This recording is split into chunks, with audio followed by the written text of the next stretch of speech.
أستغفر الله رب البرايا، أستغفر الله من الخطايا، أستغفر الله رب البرايا، أستغفر الله من الخطايا.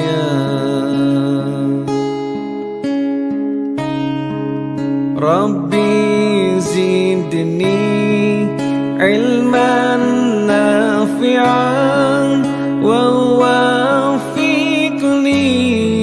عملا مقبولا ووهب لي رزقا واسعا وتب علينا توبة نصوحا وتب علينا توبة نصوحا. حسبي ربي جل الله ما في قلبي غير الله، نور محمد صلى الله، لا إله إلا الله. سبحان الله والحمد لله ولا إله إلا الله. سبحان الله والحمد لله ولا إله إلا الله. الله الله الله يا الله، الله الله الله يا الله. حسبي ربي جل الله ما في قلبي غير الله، نور محمد صلى الله.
Assalamualaikum warahmatullahi ta'ala wabarakatuh.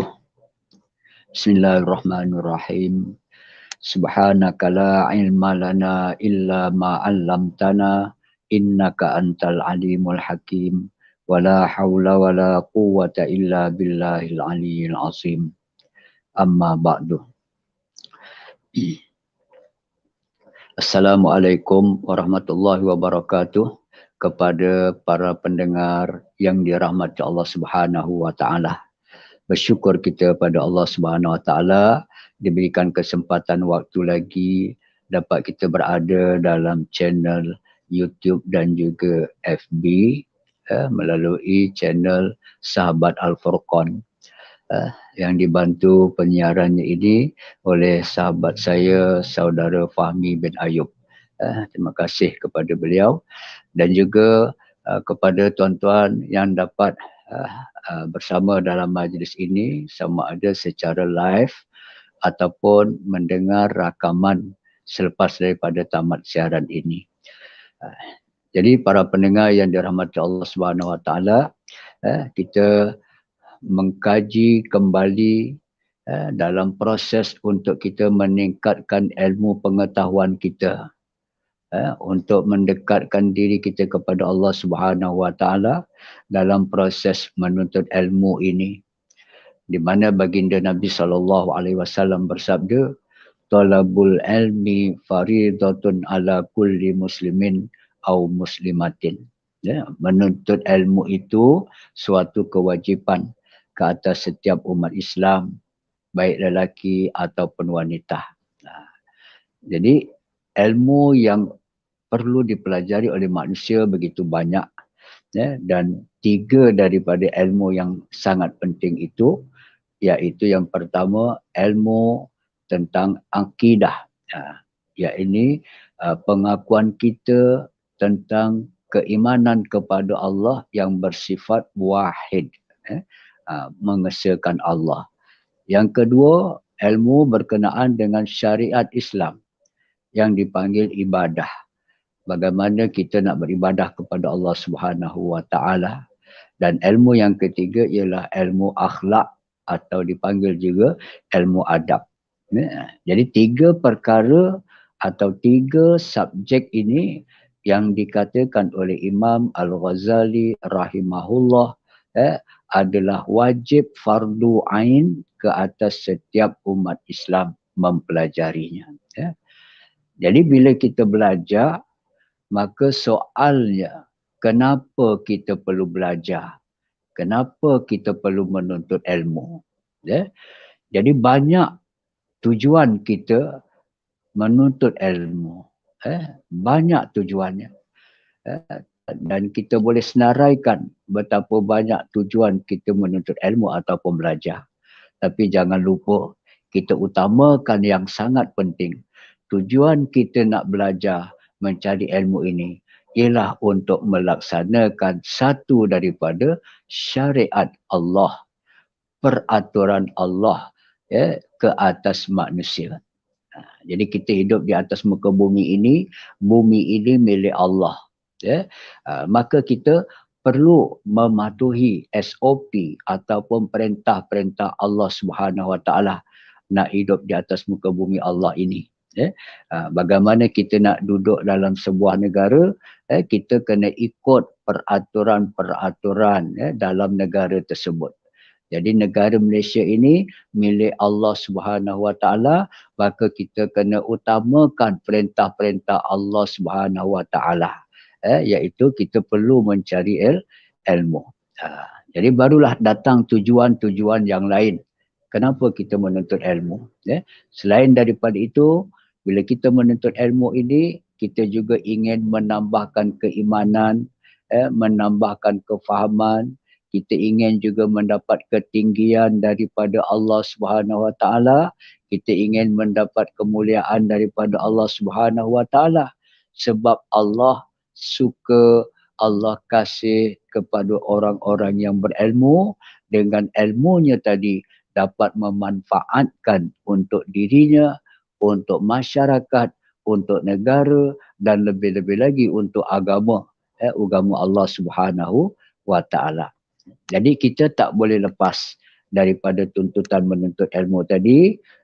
Oleh itu kita ingat kembali apa yang disebut oleh baginda Nabi SAW.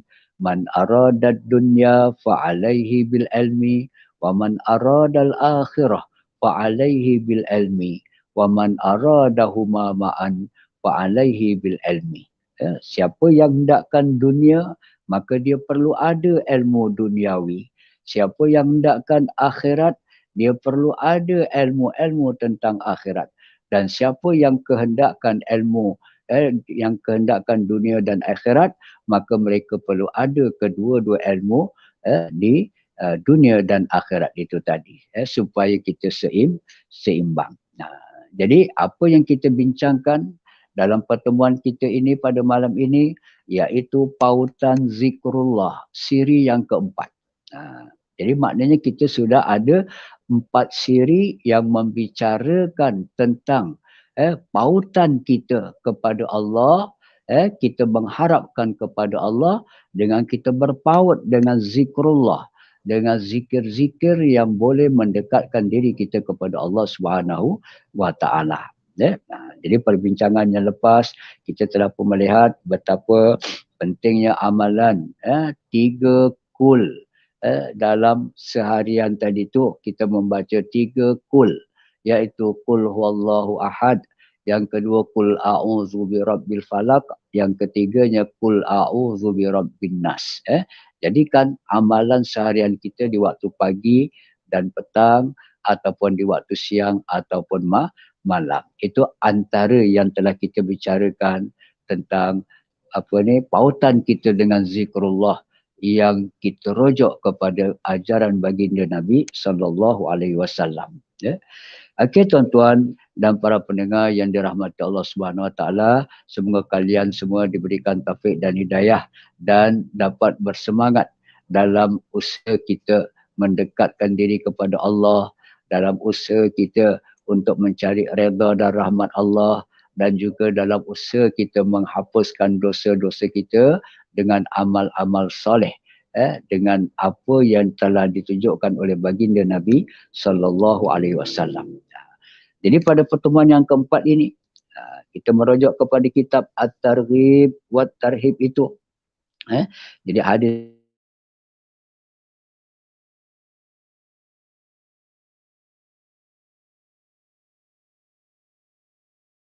Sami'tu Rasulullah sallallahu alaihi wasallam yaqulu.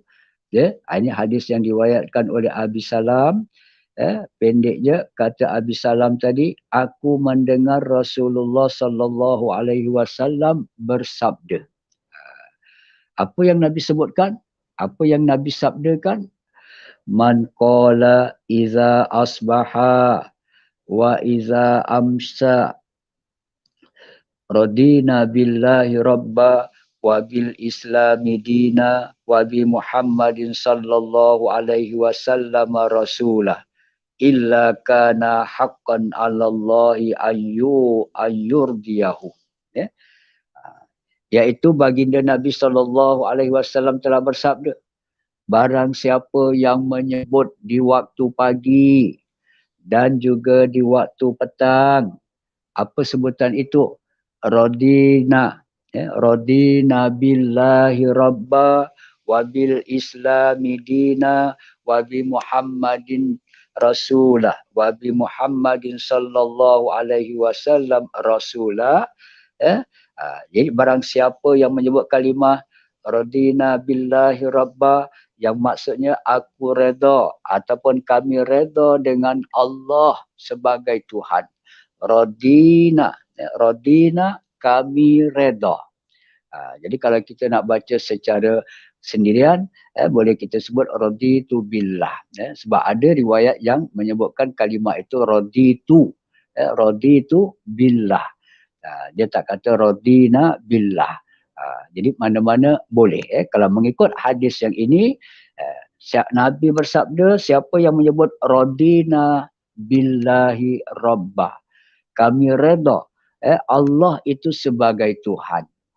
Allah itu sebagai Tuhan. Wabil islami dina, dan Islam itu sebagai agama. Sebagai agama yang kita pegang, yang kita anuti, yang kita akui bahawa agama Islam saja agama yang benar di sisi Allah. Radina billahi rabba wabil islami dina. Yang ketiga, wa bi Muhammadin sallallahu alaihi wasallam rasulah. Dan kita menyatakan Nabi Muhammad itu pesuruh Allah. Nabi Muhammad sallallahu alaihi wasallam itu pesuruh Allah, illa kana, kecuali kana haqqan 'alallahi an yurdiyahu, adalah hak Allah untuk meredainya. Maksudnya apa tuan-tuan? Maksudnya kita membuat satu pengakuan. Pengakuan itu berbentuk zikir. sebutan melalui lisan kita. Kita sebut radina billahi rabba wa bil islami dina wa bi muhammadin nabiyyan wa rasulah. Wa bi muhammadin sallallahu alaihi wasallam rasulah.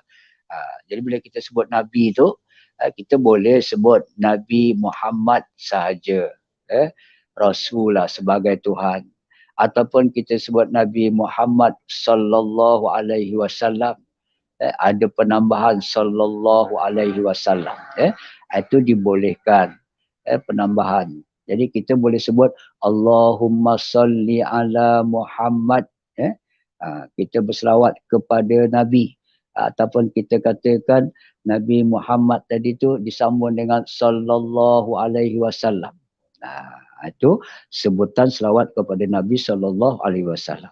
Jadi isinya dalam hadis ini, siapa yang menyebut radina billahi rabba wa bil islami dina wa bi muhammadin nabiyyan wa rasulah, ataupun wa bi muhammadin sallallahu alaihi wasallam rasulah.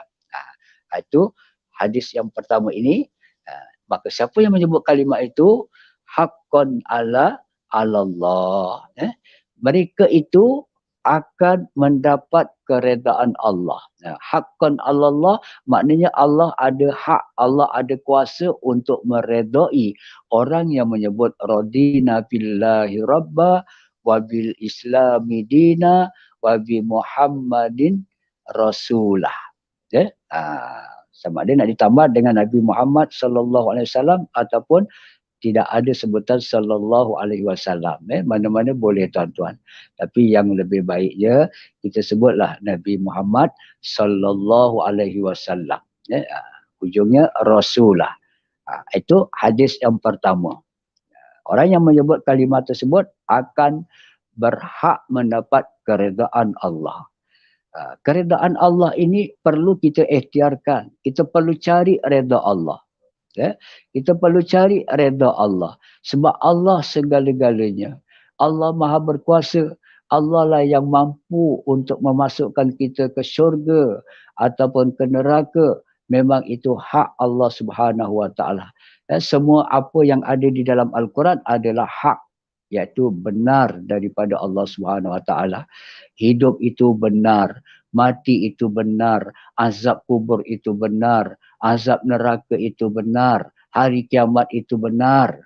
Banyak lagi perkara-perkara yang memang yang disebut oleh Allah semuanya akan benar berlaku sebagaimana yang dirancang oleh Allah Subhanahu Wa Taala. Jadi haqqan, benda-benda yang benar-benar ini tadi yang datangnya daripada Al-Quran sebagai sumber kita yang pertama, dan kadang-kadang datangnya kebenaran itu daripada sumber hadis An-Nabawi sallallahu alaihi wasallam. Itu hadis kita pada malam ini, iaitu kalimah radina billahi rabba wa bil islami dina wa bi muhammadin sallallahu alaihi wasallam rasulah. Okey. Jadi dalam riwayat yang lain menyebutkan wa bi muhammadin nabiyyan wa rasulah. Ada pertambahan nabiyah, bahawa Nabi Muhammad itu seorang nabi dan juga rasul. Jadi baginda Nabi ini mendapat gelaran, banyak gelaran. Antaranya yang kita ketahui, Rasulullah terkenal dengan gelaran Al-Amin dari kecil lagi. Gelaran Al-Amin kepada Rasulullah kerana kebenarannya Allah, kebenarannya sifat Rasulullah yang amanah, jujur. Itu dapat gelaran Al-Amin. Itu Nabi belum jadi Nabi dan Rasul lagi. Ketika umur baginda 25 tahun, Allah turunkan wahyu untuknya dan dilantik menjadi Nabi. Jadi Nabi ini maksudnya ialah seorang lelaki yang dipilih oleh Allah, diberikan wahyu untuk diamalkan wahyu tersebut. Hanya untuk dirinya sahaja. Itu Nabi. dapat wahyu daripada Allah. Wahyu ni kita boleh katakan juga ilmu daripada Allah Subhanahu Wa Taala. Dan ilmu itu diamalkan. Seperti baginda Nabi sembahyang. Sebelum datangnya syariat sembahyang dibawa zaman Nabi SAW, Nabi Muhammad telah pun bersembahyang. Bersembahyang mengikut Nabi yang terdahulu. Itu dibincangkan juga dalam kitab. Bagaimana satu orang Nabi itu mengerjakan satu fardu sahaja. Fardu Isya umpamanya. Nabi yang lain fardu subuh. Nabi yang lain fardu maghrib. Jadi 5 waktu itu akhirnya diwajibkan ke atas umat Nabi Muhammad sallallahu alaihi wasallam. 5 waktu dengan subuhnya 2 rakaat, zuhurnya 4 rakaat, asarnya 4, maghribnya 3, isyaknya 4, jumlahnya 17 rakaat. 17 rakaat itulah 17 kali kita membaca Fatihah, yang wajib kita baca Fatihah di dalam sembahyang. Satu-satunya surah yang wajib dibaca dalam sembahyang ialah Al-Fatihah. Yang lain tidak wajib. Sebab itu kita dituntut mempelajari kaedah bacaan suratul Fatihah tadi dengan hukum tajwid yang betul supaya tidak berlaku kerosakan pada maksudnya. Yang kadang-kadang bila salah kita baca barisan ayat-ayat Quran tadi, ditakuti boleh menyebabkan rosak akidahnya. Itu pentingnya kita mengaji Al-Quran supaya amalan yang kita buat menepati peraturan dan diterima oleh Allah Subhanahu Wa Taala. Okey tuan-tuan. Jadi dalam riwayat yang lain dikatakan siapa yang berkata raditu billahi rabba wa bil islami dina wa bi muhammadin nabiyyan wa rasulah. Ada riwayat yang lain menyatakan begitu, wajabat lahul jannah, kata Rasulullah. Wajiblah dia mendapat syurga daripada Allah. Sebab kenapa dapat syurga? Satu daripadanya kita katakan adanya amal soleh yang menepati dengan syariat Islam, maka insya-Allah layak dapat syurga Allah Subhanahu Wa Taala. Bukan sekadar layak saja, tapi dalam hadis ini dikatakan wajabat lahul jannah. Wajib untuknya dapat syurga. Jadi kita bersangka dengan Allah Subhanahu Wa Taala, sangkaan yang baik. Amal soleh akan menyebabkan manusia mendapat syurga Allah Subhanahu Wa Taala. Jadi kita rebutlah tuan-tuan dan perempuan yang dirahmati Allah. Kita rebutlah. Inilah peluangnya untuk kita katakan dapat anak kunci untuk masuk syurga melalui amal soleh seperti zikir-zikir kepada Allah Subhanahu Wa Taala. Jadi tajuk program kita ini pautan zikrullah, artinya kita nak paut dengan zikir-zikir kepada Allah agar kita diredai oleh Allah, agar kita mendapat syurga Allah, agar kita mendapat kesenangan dalam kehidupan duniawi dan juga ukhrawi. Kita bermohon kepada Allah Subhanahu Wa Taala melalui amal-amal soleh dengan pautan zikrullah. Okey. Itu yang pertama. Kemudian hadis yang kedua. Qala Rasulullah sallallahu alaihi wasallam yaqulu, baginda Nabi sallallahu alaihi wasallam bersabda, man qala idza asbaha raditu billahi rabba wa bil islami dina wa bi muhammadin nabiyya wa ana za'im la akhuzanna biyadihi hatta udkhilahul jannah, rawahu Tabrani ila akhirih wa ghairihi. Ini hadis yang kedua pada malam ini. Apa maksudnya?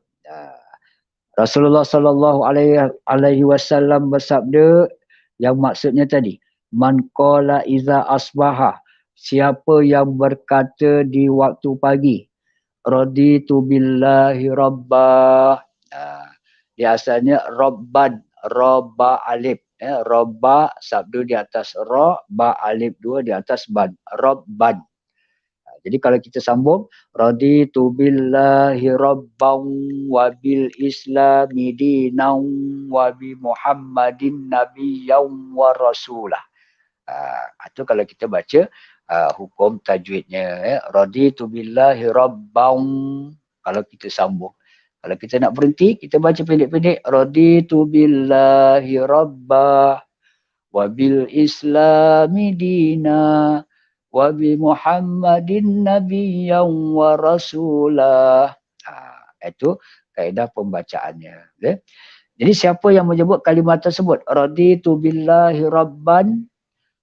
Siapa yang berkata aku reda Allah itu sebagai Tuhan. Maksudnya Tuhanku. Kita reda Allah itu Tuhanku, Tuhan kita, insya-Allah. Memang itulah akidah kita. Akidah yang benar, kita kena mengakui bahawa Allah itu saja Tuhan yang sebenarnya disembah.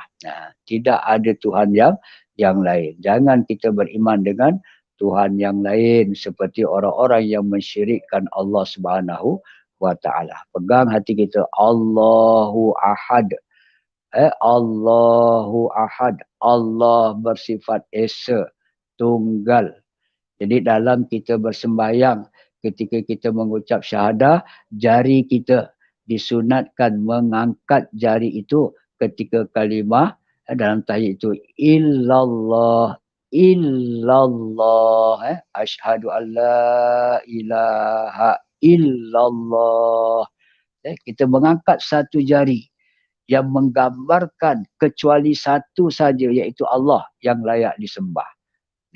Asyhadu, aku bersaksi, alla ilaha illallah, bahawa tiada Tuhan yang layak disembah kecuali Allah.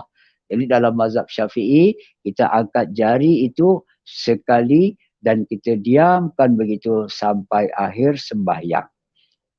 Kalau mazhab yang lain, ada yang diangkat jari, tunduk, angkat, tunduk, angkat, tunduk sampai habis. Ada yang diangkat jari, digoyang-goyangkan, digoyang-goyangkan. Pelbagai cara. Tapi semuanya itu adalah mengikut mazhab yang telah dipelajari. Jadi kita mazhab Syafi'i, kita angkat jari itu sekali saja. Dan waktu kita sembahyang, tuan-tuan, kalau angkat jari itu tadi, contohnya begini, kita angkat jari sekadar selari dengan lutut kita. Jangan angkat jari mendongak ke atas begitu. Tidak.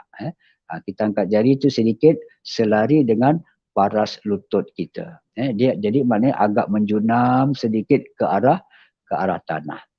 Itu sedikit perbincangan tentang kenapa kita sunat angkat jari.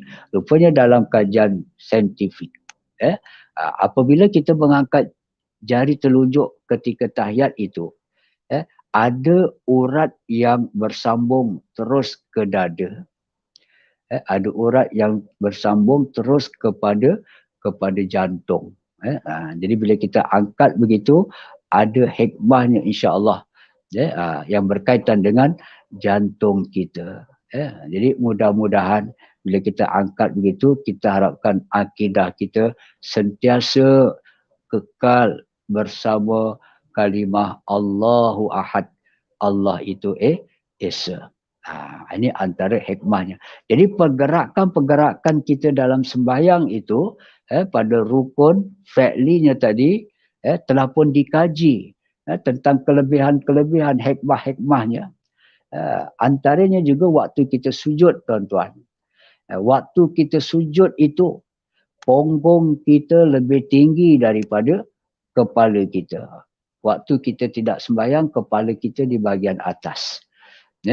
Jadi apa hikmahnya ibadah kita sujud kepada Allah, meletakkan dahi kita di atas lantai, lebih rendah daripada punggung kita. Di saat itu oksigen akan turun sampai ke kepala. Sebagaimana kehidupan kita ni perlukan oksigen. Jadi kita sujud oksigen, udara bersih untuk pernafasan kita. Bila kita tarik nafas, kita menyedut oksigen di dalam proses pernafasan kita untuk membawa oksigen cukup kepada kepala. Jadi bayangkan kalau 24 jam itu, kalau orang itu tak pernah sujud, tak pernah letakkan dahinya di atas lantai, maka sistem kata orang sistem pernafasan, bagaimana organ-organ kita ni tadi perlu bantuan, perlukan darah, perlukan oksigen. Bila oksigen kita cukup, maka insya-Allah organ-organ dalam badan kita dapat bekerja dengan baik. Tapi kalau oksigen kita tidak cukup, akan menyebabkan bahagian-bahagian dalaman tadi tu tak cukup oksigen, maka akan timbul pelbagai masalah. Jadi bagi orang Islam, kalau mereka sujud, bila kita sujud, cuba kita kaji. Nabi tak ajarkan kita sujud semata sujud saja. Waktu dalam sembahyang tadi. Tapi apa yang Nabi ajarkan? Kita bertasbih ketika sujud. Subhana rabbiyal a'la wa bihamdih. Dan afdalnya 3 kali. Subhana rabbiyal a'la wa bihamdih. Subhana rabbiyal a'la wa bihamdih. Maha suci Allah yang maha tinggi, yang maha agung dan pujian untuknya. Jadi kalau kita membaca 3 kali tasbih itu tadi ketika sujud, agak-agak berapa minit. Pulanglah pada tuan-tuan. Kalau dia bacanya laju je, subhana rabbiyal a'la wa bihamdi, subhana rabbiyal a'la wa bihamdi, subhana rabbiyal a'la wa bihamdi, maka cepatlah selesai 3 kali situ. Tapi kalau kita disebutkan tadi supaya ada tamakninah. Waktu kita sujud, ada tamakninah. Lamanya tamakninah itu sekadar kita dapat menyebut subhanallah. Jadi kalau kita kata subhanallah, mungkin dalam 3 saat, 4 saat. Jadi 4 saat itu waktu kita membawa oksigen tadi itu, proses pernafasan, bawa oksigen ke kepala kita. Yang kedua lagi, jadi 1 kali sembahyang, 2 kali kita sujud. Kalau 2 rakaat, ada 4 kali kita sujud. 4 kali proses kita membantu oksigen untuk sampai ke kepala kita. Sebab bila kita berada dalam keadaan tinggi begitu, kepala dekat bawah, jadi dari atas mudah turun ke bawah. Bila kita tak sembahyang, kepala kita di atas. Oksigen perlu naik ke atas. Tapi bila kita sujud, oksigen mudah turun ke kepala. Jadi insya-Allah ini yang dikatakan datangnya kesihatan bagi orang yang melakukan sembahyang. Jadi kita orang Islam, cara nak masukkan oksigen, nak sempurnakan oksigen dalam badan kita tadi dengan sujud kepada Allah. Dan hal ini telah dibuktikan juga bukan hanya orang Islam yang percaya, sebahagian bukan Islam juga mereka percaya. Bagaimana nak sempurnakan oksigen dalam badan kita dengan amalan tunduk, sujud. Hatta Nabi sendiri pun memberitahu, bila kita bangun daripada tidur, jangan kita terus bangun tinggalkan tempat tidur. Kan Islam dah ajarkan, bila kita bangun saja, apa perlu kita buat? Kita berdoa, Alhamdulillahillazi ahyana ba'dama amatana wa ilaihin nusyur. Nak gunakan perkataan na ataupun ni, baris bawah yang memberi maksud aku dan sebagainya, dalam konteks dakwah ni tak ada masalah tuan-tuan. Walaupun kita seorang, kita sebut Alhamdulillahillazi ahyana. Pujian bagi Allah yang telah menghidupkan kami. Ahyana ba'dama amatana. Selepas Allah mematikan kita malam tadi. Waktu kita tidur, itu dikatakan kematian yang kecil. Jadi kita syukur pada Allah Subhanahu wa taala. Ba'da ma amatana wa ilaihin nusyur, dan kepada Allah kita akan dikembalikan. Jadi ini yang dikatakan tadi itu tentang konteks sembahyang. Kita menyebut tentang zikrullah, pautan zikir kepada Allah ni tadi. Jadi bila kita menyebut kalimah-kalimah zikir, maka artinya kita telah melaksanakan syariat sebahagian daripada syariat Islam. Jadi waktu pagi kita bacalah begitu. Raditu billahi rabbah. Aku redha Allah itu Tuhan aku. Jadi kita cari redha Allah. Kita redha Allah Tuhan kita. Allah sebaik-baik yang menjaga kita. Allah sebaik-baik yang menjaga kita. Jadi dalam proses tadi kita bicara tentang oksigen tadi tuan-tuan, maka pastikanlah udara yang kita sebut, yang kita sedut itu udara yang bersih. Macam mana kita nak pastikan udara itu bersih? Kita boleh menggunakan akal fikiran sendiri. Kalau kita duduk di tempat-tempat yang contohnya tak bau busuk, tidak ada habuk, bahkan kita duduk di bawah pokok, atas tanah tadi ada rumput, kedudukan pokok itu pula di atas, di tempat yang tinggi sedikit, jadi angin yang bersih datang kepada kita. Jadi kita menyedut oksigen dan kita menghembus, kita mengeluarkan gas karbon dioksida. Jadi cubalah kita perhatikan. Kalau tempat yang bersih, biarlah kita sedup, hirup udara yang bersih. Bukan kita disuruh tutup mulut, disuruh tutup hidung. Tak kira, ada tak orang yang keluar ke rumah aja dia sentiasa tutup hidung, tutup mulut. Kalau dia tutup hidung, tutup mulut, kita katakan begitu, masih ada peluang lagi mulut itu melepaskan udara karbon dioksida. Kalau tutup pakai tangan beginilah, bawah ni masih ada kosong lagi. Jadi karbon dioksida kita buangkan dari mulut kita. Tapi kalau kita tutup dengan sesuatu yang memang tutup habis dah. Bila kita tutup tu, kita tak dapat menarik oksigen udara yang bersih. Lepas tu kita bernafas pula dekat situ.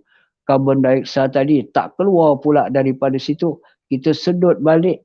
Kita hembus lagi. Kita sedut. Jadi yang kita hembus karbon dioksida. Yang kita sedut karbon dioksida.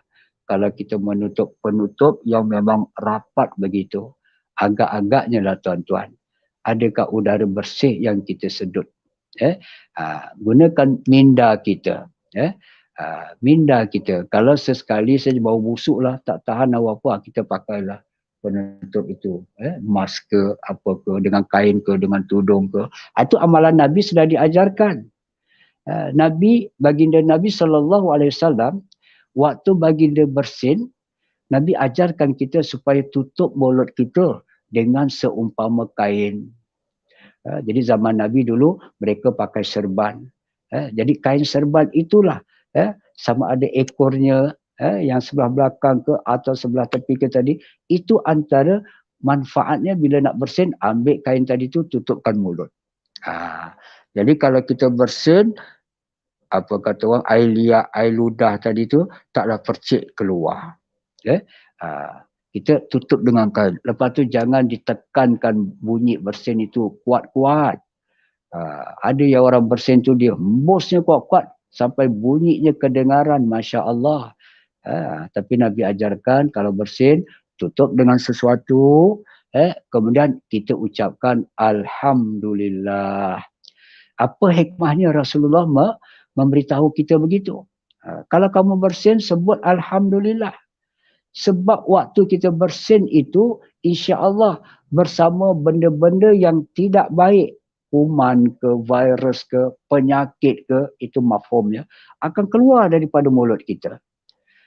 Jadi Islam dah ajar dah, 1400 tahun lebih dahulu Nabi dah ajar, kalau bersin tutup, supaya kalau kuman yang keluar tadi tidak akan pergi berterbangan.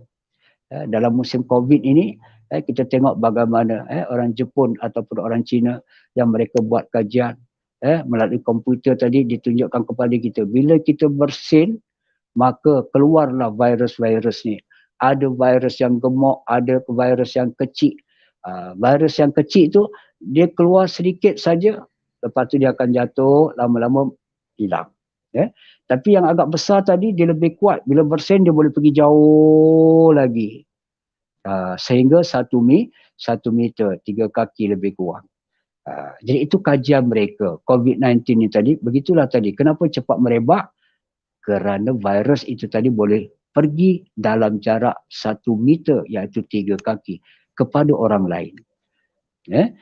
Lagi kalau ada kipas angin waktu itu, maka kipas angin menolak mereka lagi semakin jauh pergi je. Maka ilmiah daripada manusia jalannya dengan memakai mask untuk mengelakkan daripada virus tadi mengenai kepada orang lain. Memang betul tuan-tuan, guna mask tadi itu satu cara untuk menyekat mereka. Tetapi ada SOP-nya. Kalaulah mask itu kan kadang kita diberitahu 8 jam sekali ke, 4 jam sekali ke. Bila dah pakai, mesti buang. Tak boleh dah pakai guna lagi. Sebab virus yang ada tadi tu mungkin ada peluang untuk mereka merebak kembali. Jadi bagaimana nanti suasananya? Kalau kita berjam-jam, kalau kita pergi sekolah, satu sesi persekolahan tu tadi, berapa lama kita dekat sekolah? Anak-anak kita dekat sekolah umpamanya. Jadi agak-agak berapa kali mereka nak tukar mask tadi. Ini perlu kita fikirkan sedikit tentang. Jadi dalam Islam tadi tu bila bersin kita baca Alhamdulillah. Alhamdulillah. Jadi satu ketika para sahabat pendengar yang dirahmati Allah Subhanahu Wa Taala, satu orang sahabat ni dia bersin. Bila dia bersin, maka dia menyebut Alhamdulillah. Maka bagi dia Nabi pun menyebutkan doa, Yarhamkallah, Yarhamukallah. Maka sahabat tadi diajarkan dengan menjawab, Yahdini wa yahdikumullah. Hingga akhirnya lah balasan-balasan doa tadi. Jadi kita kalau dengar orang bersin ucap Alhamdulillah, kita kena doakan untuk dia. Yarhamkallah ataupun Yarhamukallah. Okay, semoga Allah rahmati kamu. Jadi sahabat ni nampaklah bagaimana Rasulullah mendoakan orang yang bersin sebab dia mengucap Alhamdulillah. Satu masa yang lain, ada sahabat bersin juga. Tapi sahabat tak pun menyebut Alhamdulillah. Dia diam saja. Rasulullah pun diam saja. Lalu sahabat pun bertanya kepada Rasulullah. Wahai Rasulullah, maksud hadis itu begitulah. Wahai Rasulullah, kenapa tadi si Fulan bersin, kamu doakan kepadanya? Rasulullah menerangkan sebab dia mengucap Alhamdulillah. Dan seorang lagi tadi kenapa Rasulullah tak doakan?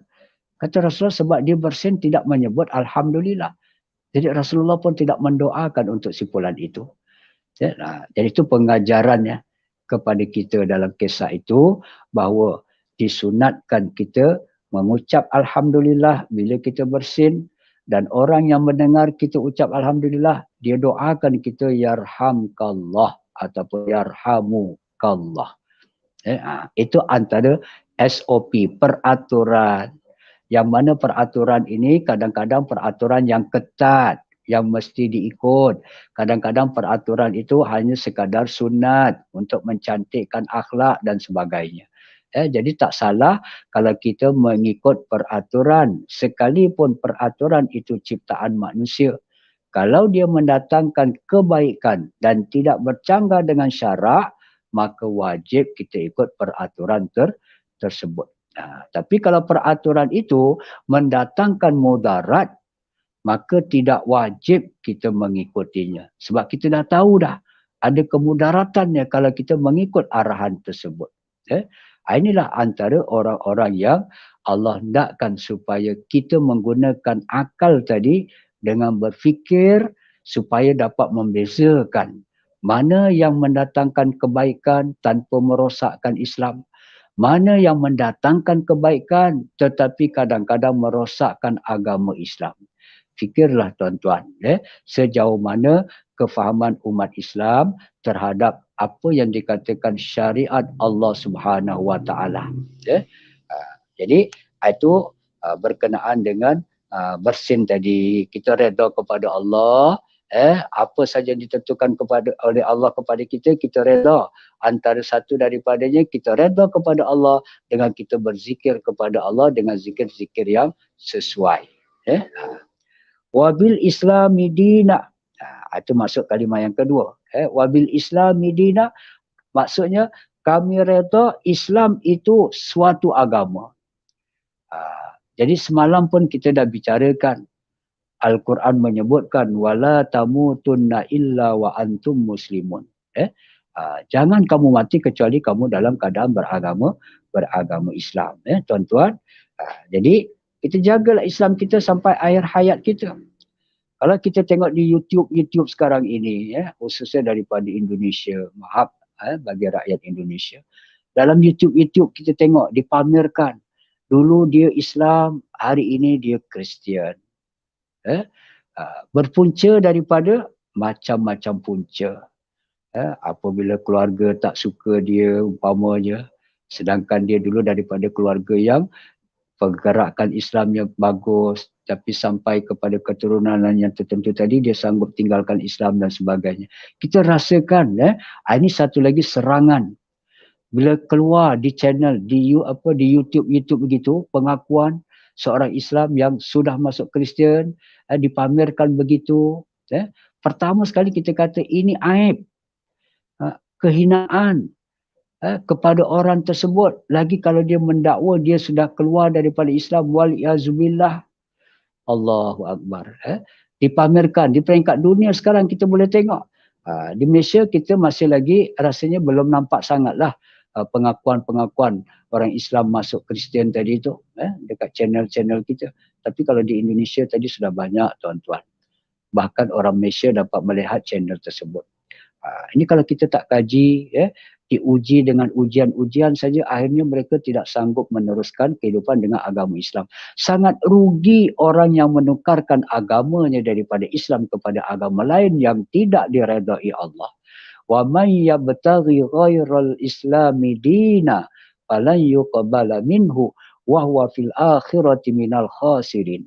Siapa yang memeluk selain agama Islam, agama itu tidak diterima oleh Allah dan mereka akan masuk dalam kelompok orang-orang yang rugi di akhirat nanti. Itu pentingnya kita memahami Al-Quran, tuan-tuan. Bacalah dia. Mudah-mudahan datang semangat kita untuk mengetahui maksud ayat Al-Quran tersebut. Jadi kita buat pengakuan wabil islami dina. Jadi kita mengkaji dari segi ilmu tauhid pula. Nak jadi orang Islam itu lengkap sebagai orang Islam yang sempurna, jaga 5 rukun Islam yang diajarkan oleh baginda Nabi SAW. Ketika malaikat Jibril datang bertemu dengan Rasulullah, akhbirni anil Islam, beritahu aku tentang Islam wahai Rasulullah. Rasulullah pun menyebutkan antashhada alla ilaha illallah wa anna Muhammadar Rasulullah. Islam yang sempurna itu pertama mengucap 2 kalimah syahadah. Yang kedua wa iqamis solah, dirikan sembahyang. Yang ketiga wa ita'iz zakah, keluarkan zakat. Yang keempat wa saumu Ramadan, berpuasa di bulan Ramadan. Yang kelima wa tahajjul baiti man istata'a ilaikum, kerjakan ibadah haji bagi siapa yang mampu. Itu rukun Islam sempurna. Tak cukup hadis itu, kata Nabi lagi, bunyal islamu ala khamsin. Islam itu terbina dari asas yang 5 asas. Syahadatain, sembahyang 5 waktu, ibadah zakat, ibadah puasa dan juga ibadah haji. Antara 5 itu kata baginda, as-salatu imaduddin. Faman aqamaha faqad aqamad din wa man tarakaha faqad hadamad din atau kama qala. 5 rukun Islam tadi tu, maka Nabi pernah bersabda, sembahyang itu imaduddin, sebahagian daripada tiang agama. Jadi tiang agama Islam itu ada 5, satu daripada tiangnya ialah sembahyang. Siapa yang mendirikan sembahyang, dia mendirikan agamanya. Dan siapa meninggalkan sembahyang, dia merobohkan agamanya. wal yazubillah. Ini pengajaran daripada baginda sallallahu alaihi wasallam. Jadi sayangilah Islam. Sayangilah Islam, tuan-tuan dan puan-puan. Mak ayah kita Muslim, datuk nenek kita Muslim, dan sebagainya tadi tu.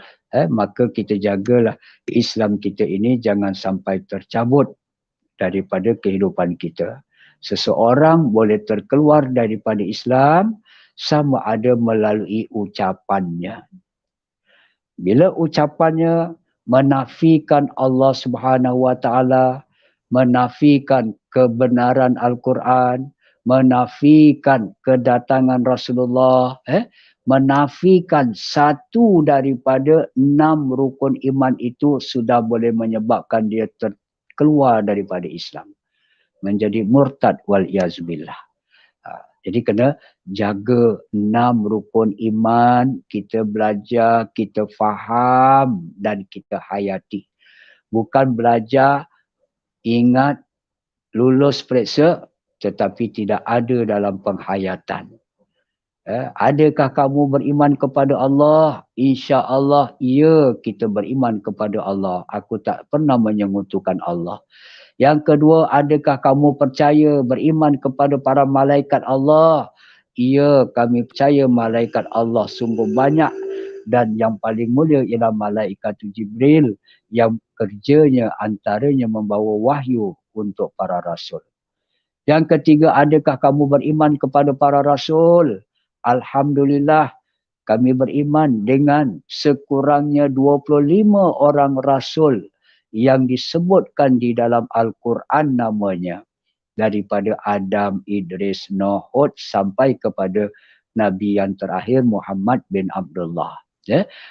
Banyak ratusan ribu jumlah Nabi, jumlah Rasul. Tadi saya dah terangkan Nabi itu ialah lelaki yang Allah pilih, diberi wahyu untuk diamalkan diri sendiri. Manakala Rasul, lelaki yang Allah pilih dari kalangan Nabi, dinaikkan ke tahap Rasul. Iaitu diberi wahyu dan disuruh amal dan disuruh menyampaikan kepada manusia yang lain.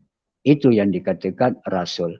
Jadi setiap orang Rasul pasti pernah menjadi Nabi. Tetapi belum pasti seorang Nabi akan mencapai tahap Rasul. Itu rukun iman yang ketiga. Yang keempat, adakah kamu telah percaya kitab-kitab yang Allah turunkan kepada manusia, kepada Rasul, melalui Rasul kepada manusia? Adakah kamu percaya? Kamu tak dapat melihat kitab Taurat yang diturunkan kepada Nabi Musa AS. Kamu tak sempat melihat kitab Injil yang diturunkan kepada Nabi Isa AS. Kamu tak dapat melihat kitab Zabur yang pernah diturunkan kepada Nabi Daud AS. Tetapi kamu sempat berhadapan dengan Al-Quran yang diturunkan kepada Rasulullah dan disampaikan kepada manusia. Dan hari ini kalau kita pergi ke kedai-kedai kitab-kitab agama, kita akan jumpa naskah Al-Quran pelbagai bentuk. Ada tafsir Quran berjilid-jilid seperti tafsir Al-Munir, berbelas jilidnya. Kita jumpa juga terjemahan Al-Quran, satu jilid saja, tebal. Dalamnya ada ayat Quran, ada terjemahannya. Satu jilid saja cukup ada terjemahan. Ada yang berjilid-jilid, maka dikatakan tafsir Al-Quran. Macam mana rumah tuan-tuan? Ada tak naskah Al-Quran? Kalau ada, berapa buah Al-Quran? Baru ke? Cantik lagi ke? Ataupun dah ditebuk binatang ulat buku tadi? Jadi kita perlu lihat. Keluarga kita, kalau keluarga kita 10 orang, ada berapa Al-Quran sekurang-kurangnya dalam rumah tangga kita? Barangkali untuk ibu bapa satu, untuk anak lelaki satu, untuk anak perempuan satu, barangkali begitu. Ada orang yang cinta Al-Qurannya lebih, dia nak miliki satu. Dia satu, isteri satu, anak-anak satu. Hari-hari pakai, hari-hari buka sampai lunyai, beli lagi. Contoh tuan-tuan. Jadi banyak versi naskah Al-Quran yang ada di kedai-kedai buku. Nah, jadi waktu saya berpisah, saya berpencen daripada Sekolah Menengah Jalan Mengkibul Keluang Johor, rakan-rakan guru, warga SJM Sekolah Jalan Mengkibul tadi, mereka buat pungutan dan alhamdulillah hasil pungutan itu sebahagian hadiah yang diberi kepada saya ialah senaskah Al-Quran, terjemahan Al-Quran. Cantik kitab Al-Quran tersebut. Terima kasih kepada warga Sekolah Menengah Jalan Mengkibul Keluang Johor. Jadi alhamdulillah, mungkin itulah antara yang menjadi sebab ukhuwah hati ini masih teringat dengan sahabat-sahabat warga SJM. Dan insyaAllah setiap kali saya menggunakan kitab tersebut, saya sempat hadiahkan pahala bacaan itu kepada rakan-rakan yang terlibat dalam usaha untuk menyediakan naskah Al-Quran itu, hadiah pencen saya. Tahniah. Itu satu idea yang baik. Taklah kita fokus kepada makanan saja. Kalau kita fokus, contohnya buatkan kek, hadiah kepada si fulan, happy birthday to you. Dapatlah pahala. Kalau 10 orang yang makan, dapatlah pahala daripada 10 orang itu tadi. Lepas tu dah habislah. Setakat itu saja. Bila masuk ke tandas, dibuangnya, maaf kata, habislah pahala kita sekadar itu. Tapi kalau kita tingkatkan sedikit pemikiran kita dalam agama tadi, birthday untuk suami, untuk isteri, untuk anak-anak tadi, selain daripada hadiah berbentuk makanan tadi, kita tambahkan sedikit dalam bentuk yang tahan lama, seperti naskah Al-Quran. Jadi setiap kali kita gunakan naskah Al-Quran itu, kita akan dapat pahala sama banyak dengan orang yang membaca. Kalau hari itu kita baca 2 muka umpamanya, pahalanya tentu banyak. Mereka dapat juga pahala 2 muka tu, insya-Allah. Sekali lagi tahniah dan syabas untuk warga SJM. Ini berkaitan dengan kalimat Islam tadi tuan-tuan. Kita hayatilah Islam. Apa makna Islam itu? Islam itu maksudnya kita berserah diri kepada Allah Subhanahu Wa Taala. Kita berserah kepada Allah, segala-galanya Allah. Kita kena penyakit dari Allah, kita sembuh penyakit izin Allah dengan ikhtiar-ikhtiar yang kena ikhtiarnya. Tapi jangan sekali kita menafikan adanya ikhtiar dalam masalah rawatan. Kita tak mesti ambil ubat di hospital bila kita sakit. Tidak mesti. Sebab ada orang yang Allah tak izinkan dia ambil ubat hospital, tak baik-baik. Tapi Allah bagi dia ilham. Allah layak memberi ilham kepada manusia-manusia biasa.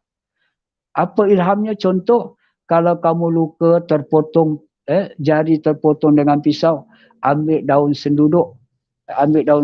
Selai 2, kunyah, tampalkan dekat kawasan yang luka tadi. Untuk hikmahnya memberhentikan darah. Yang kedua, untuk mencantumkan balik daging yang terputus tadi. Itu satu contoh. Ramai orang menjadikan apa kata orang, petua-petua orang lama-lama itu yang membantu kehidupan mereka. Muntah-muntah ataupun cirit-berit umpamanya. Kalau petua orang tua-tua dulu, antaranya buatkan teh pekat. Tak ada gula, buat pekat-pekat, minum. Ada juga yang kata ambil pokok daun jambu. Jambu, waktu saya amalkan dulu jambu, istilahnya jambu bol. Jambu bol.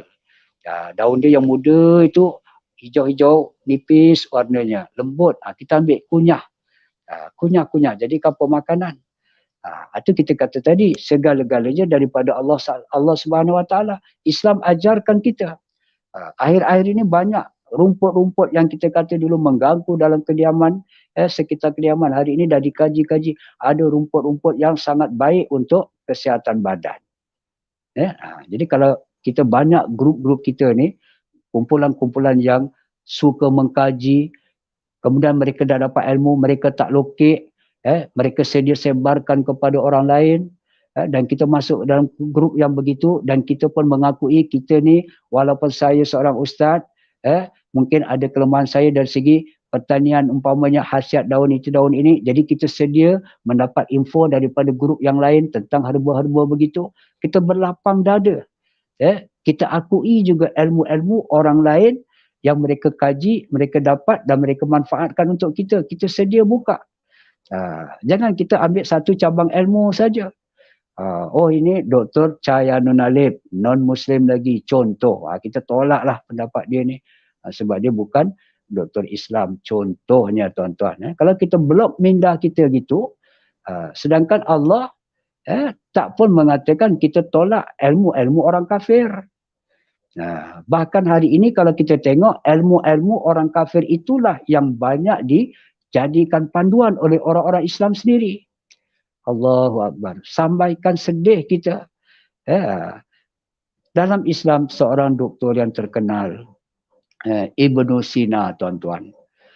Ibnu Sina dulu.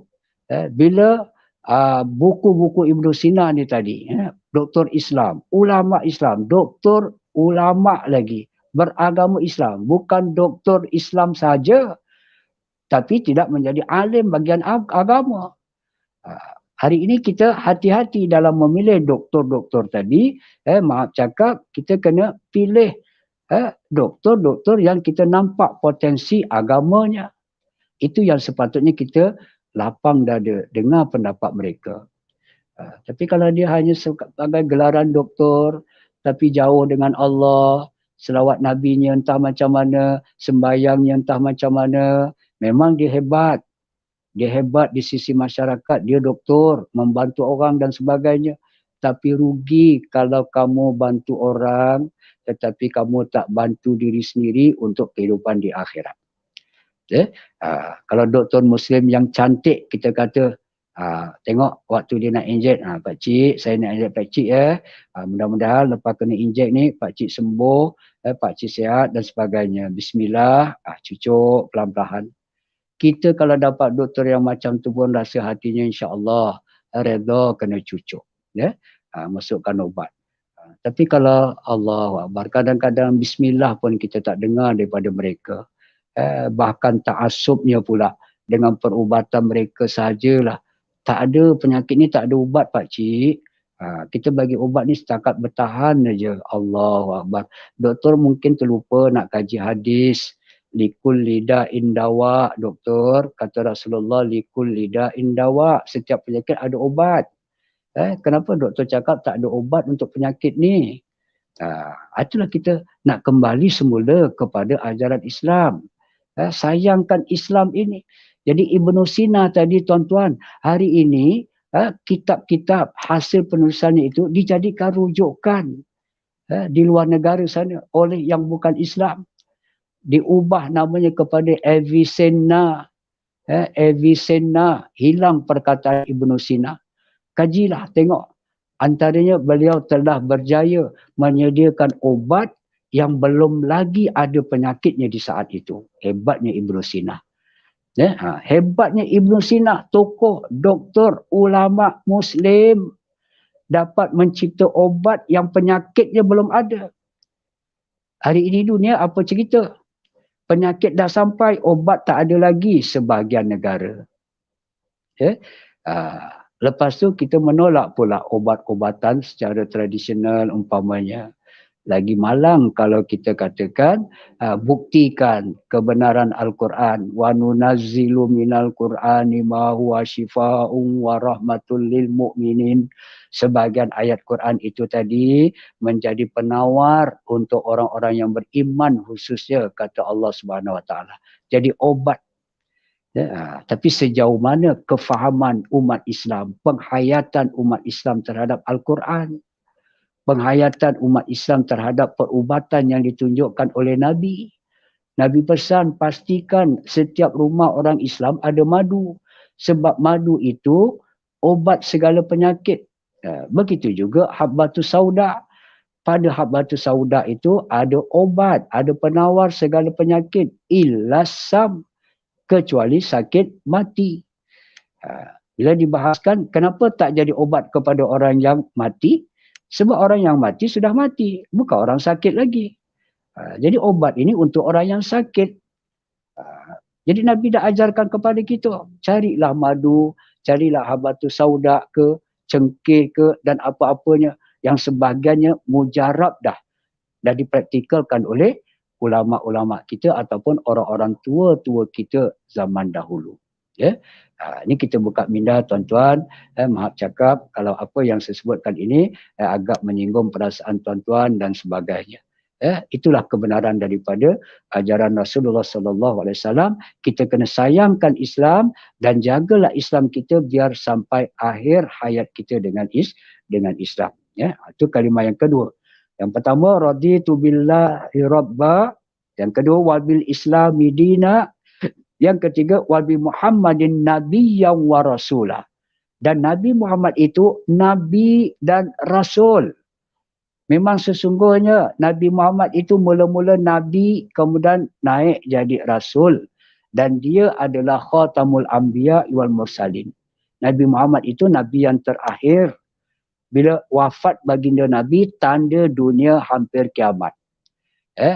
Jadi dalam anak-anak kita belajar pendidikan Islam dalam kelas. Tanda-tanda hari kiamat itu, bila malaikat Jibril tanyakan, akhbirni anis sa'ah, beritahu aku tentang hari kiamat. Maka ulama telah membantu kita memahami hadis itu. Tanda berlaku hari kiamat ni ada dua, satu tanda kecil, satu tanda besar. Tanda-tanda kecil itu akan berlaku terlebih dahulu sebelum datangnya tanda-tanda besar. Jadi hari ini ulama-ulama kita, khususnya ulama-ulama dari Indonesia, kalau kita tengok ramai para ustaz-ustaz di sana berani menceritakan tentang Dajjal. Ramai bilangan mereka yang mendedahkan tentang Dajjal ini satu daripada tanda hari kiamat. Bagaimana ustaz-ustaz kita di Malaysia? Ada, barangkali memang ada, tapi tidak sehebat ulama-ulama daripada Indonesia. Kenapa? Apakah kita perlu fokus kepada alim ulama di negara kita saja? Kenapa kita tak fokus juga ulama-ulama dari luar negara kita yang lebih hebat ilmunya tentang hadis-hadis nabinya? Tak menolak hadis. Kategori-kategori hadis mereka faham benar dan mereka berani berkongsi dengan masyarakat mereka. Akhirnya masyarakat Indonesia umpamanya ramai yang faham Islam. Bagaimana negara kita? Sejauh mana kualiti ulama-ulama kita di Malaysia ini, sekadar cetusan idea tuan-tuan kita bermuhasabah diri. Fa ana zaim, kata Rasulullah, maka aku ini az-zaim la akhuzanna biyadihi hatta udkhilahul jannah. Aku ini nanti di akhirat yang akan memimpin tangan mereka untuk aku bawa dia ke dalam syurga. Hatta udkhilahu, sehingga aku bawa dia ke syurga. Itu jaminan Rasulullah sallallahu alaihi wasallam. Bukan kaleng-kaleng kata orang Jawa. Bukan sembarangan kalimah zikir yang kita nak sebut. Raditu billahi rabba wa bil islami dina wa bi Muhammadin nabiyyan wa rasulah. Aku ridha Allah sebagai Tuhan dan Islam itu agamaku dan Nabi Muhammad itu Nabi dan Rasulullah. Wah, tuan-tuan, lagu tak sedap pula. Tapi itulah kita katakan, nak buat lagu, buatlah. Yang penting kita menghayati, kalau boleh biar sampai meleleh air mata kita. Di saat meleleh air mata kita berzikir kepada Allah, di saat itu antara saat-saat mustajab doa kita kepada Allah Subhanahu wa taala. Muhasabah diri kita. 24 jam yang Allah bagi kepada kita, berapa titisan air mata kita yang mengalir daripada mata kita? Air mata taubat. Bila kita berzikir, artinya kita bertaubat kepada Allah. Banyak lagu-lagu, kalimah-kalimah zikir yang boleh menyejukkan kita. Tubna ilallah wa raja'na ilallah wa nadimna ala ma fa'alna. Tubna ilallah wa ورجعنا إلى الله وندمنا على ما فعلنا. Ya Allah, ampunilah dosa-dosa kami, Ya Allah. Ampunilah dosa ahli keluarga kami, Ya Allah. Ampunilah dosa ibu bapa kami, Ya Allah. Ampunilah dosa guru-guru kami, Ya Allah. Jauhkanlah kami daripada sebarang wabak dan musibah, Ya Allah. Ya Allah, Ya Rahman, Ya Rahim. Sekiranya wabak yang berlaku pada hari ini disebabkan dosa-dosa kami, Ya Allah. Ampunilah dosa-dosa kami, Ya Allah. Sekiranya datang dan disebabkan dosa-dosa umat Islam, Ya Allah. Ampunilah sekalian umat Islam, Ya Allah. Angkatlah kembali wabak yang melanda dunia pada hari ini, Ya Allah. Jauhkanlah kami daripada gangguan wabak tersebut. Jauhkanlah kami daripada sebarang musibah yang Kau timpakan ke atas muka bumi. Ya Allah, Ya Rahman, Ya Rahim. Berilah taufik dan hidayah kepada kami, Ya Allah. Agar kami sentiasa berada di atas jalan-Mu, Ya Allah. Engkau berilah taufik dan hidayah kepada kami pada malam ini, Ya Allah. Yang sama-sama berada dalam channel penyiaran kita pada malam ini, tazkirah kita yang bertajuk Pautan Zikrullah, Ya Allah. Kau berikanlah juga kepada ahli keluarga kami dan juga kepada umat Islam yang tak berkesempatan dalam majlis ini, Ya Allah. Berikanlah taufik dan hidayah sentiasa. Nampakkanlah penglihatan kami terhadap kebesaran Allah. Jadikan pendengaran kami pendengaran yang suka mendengar nasihat-nasihat agama-Mu, Ya Allah. Dari para alim ulama, daripada mereka-mereka yang benar jujur dengan ilmu pengetahuan mereka, yang mengajak kami untuk ke syurga-Mu, Ya Allah. Ya Allah, Ya Rahman, Ya Rahim. Masukkanlah kami, sahabat-sahabat kami di kalangan orang-orang yang saleh, di kalangan orang-orang yang membuka minda, sanggup mendengar nasihat dan teguran, sanggup menerima info-info yang benar, mendengar nasihat-nasihat agama-Mu agar kami dapat memikirkannya, Ya Allah. Sesungguhnya kebenaran itu datangnya daripada-Mu, Ya Allah. Sesungguhnya kebenaran itu pasti akan benar, Ya Allah. Kebenaran itu akan menyelamatkan umat manusia, insya-Allah.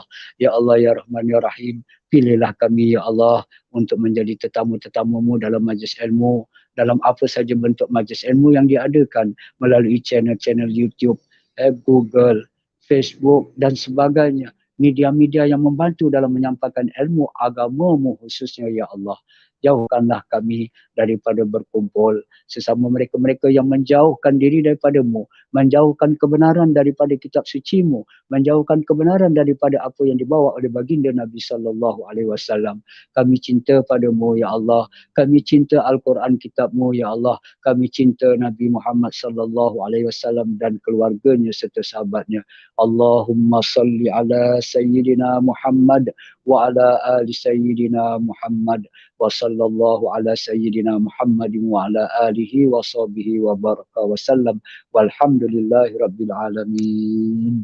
Jazakumullah kepada tuan-tuan yang dapat bersama secara live pada malam ini dan mungkin juga kepada mereka-mereka yang akan menontonnya rakaman ini selepas daripada ini. Jazakumullah khairal jazak. Assalamualaikum warahmatullahi wabarakatuh.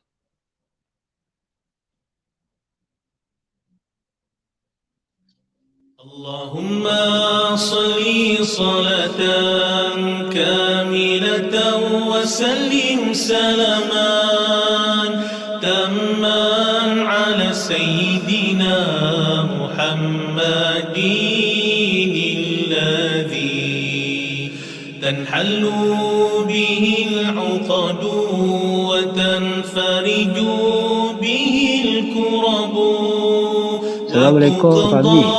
به الحوائج وتنال به الرغائب وحسن الخواتيم ويستسقى الغمام بوجهه الكريم وعلى آله وصحبه في كل